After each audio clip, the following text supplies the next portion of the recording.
Okay, we're here at the Phillippi Estate Park show, and we're going to talk a little talk with Christine Adele Moore. Hello.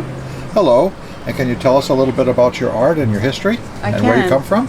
Well, I have been used to be a freelance artist for interior designers for 26 years before I did this full time. I'm going into my 5th year as a full-time fine art festival artist.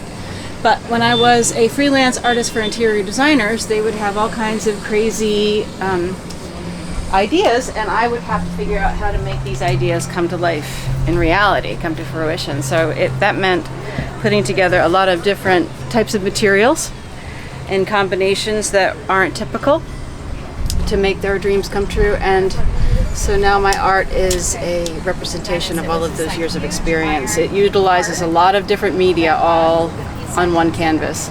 Primarily acrylic on canvas, but there's many other ingredients at play as well.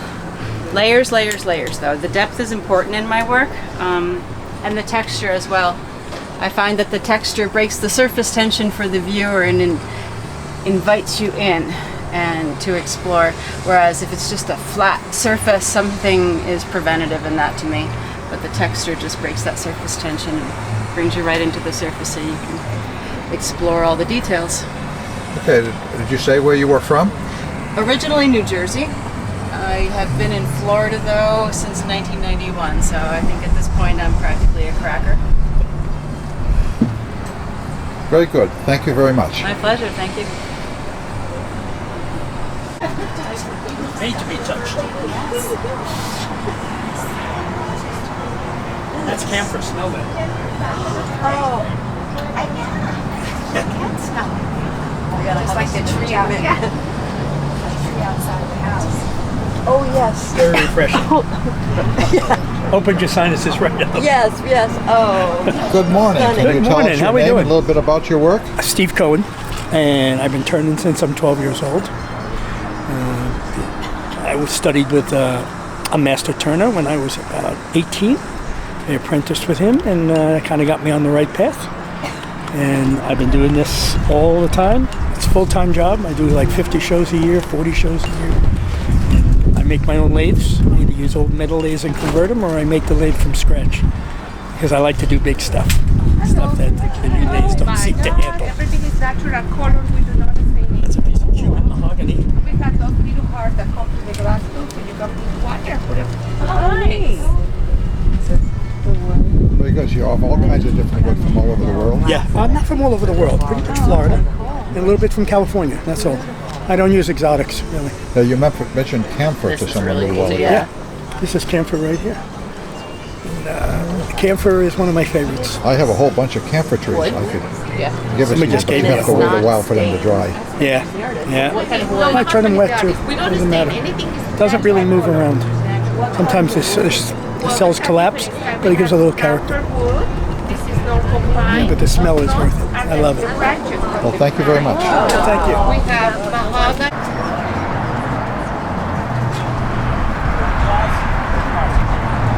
Very good. Could you tell us your name and where you're from?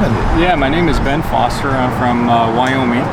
I'm a bronze sculptor, and I come to Florida for 3 months and show my work that I've designed throughout the year. I create everything in lost wax, and so I'll sculpt it in clay, and then we'll mold it and cast it in bronze. And each one of these are hand done. No two are exactly alike, and the patinas are different. We use different nitrates to create the patinas. And there's nothing better than doing what you love to do. I love this cat over here. It's beautiful.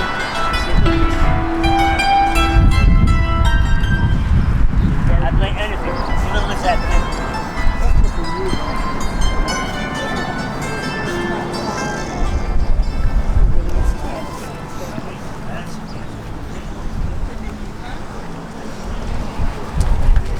Do you do the casting yourself and everything? It's all done in Wyoming where I live. So yeah, I do all the sculpting, and then I'll mold it in my studio, and then we'll cast it at the foundry.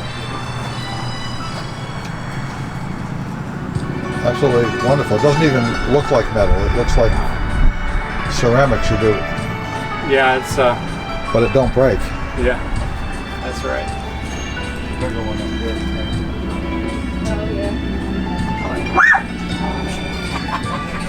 Okay. Okay, I want to use my art. My art is an oil painting. This is part of my series that I made. I had another series that is faces and bodies, but I like the colors of this series because I had a lot of different blue and turquoise and aqua, and at the same time I teach art and do workshop for the artists and for Lauderdale and in the gallery Blanco and Blanco. And that's it. All right. Oh, I'm from Colombia, South America, but I live here almost 32 years. And I love to do the shows. I do this for almost 10 years ago. And I love it because I enjoy that the people look my art.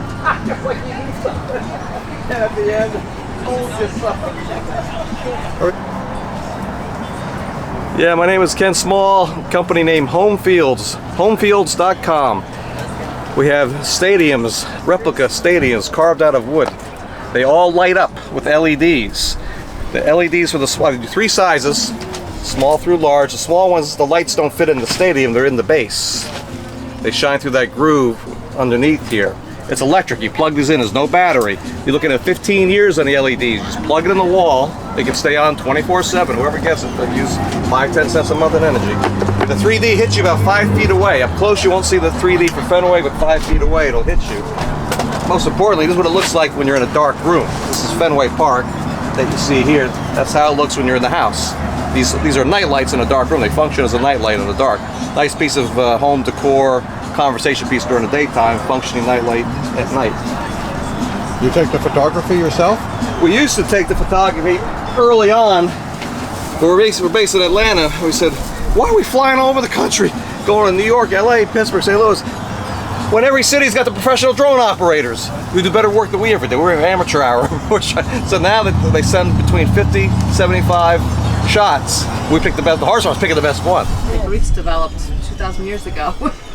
Really? Yes, yeah. It's there's work, funeral portraits from 100 AD that are on display. Or in the back if you want to take a look. Can I touch it? Sure, yeah. You can feel the surface. So this one is also encaustic here, but it's built up with texture. You know, so I've really kept the palette neutral and then just worked a lot of texture. And I do this process called the shellac burn as well. So I use shellac and then I pigment that and paint that on and I burn that back with a torch, and that's what's causing that lazy effect in the work.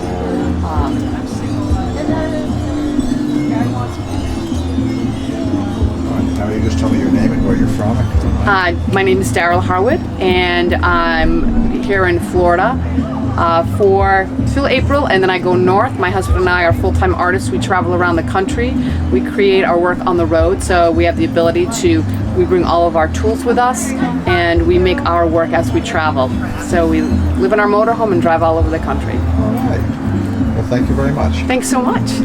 My name is Steve Sabiola, and my wife Lynn and I create abstract wall art using a lot of upcycled, as we term it, items that we collect with wood as a base material and acrylic paintwork.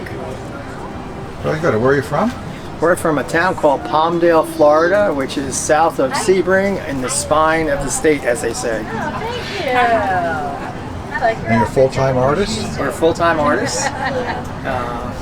With the pandemic onset, of course, we had to relax for a little bit. And the years since, we've learned that we can actually have a lesser schedule and still be productive and enjoy our grandkids more. I love the purple. Excellent. We like your art. It's a lot of fun. Thank you. Thank you very much. You too. Have a good day. I saw him up there. Yeah.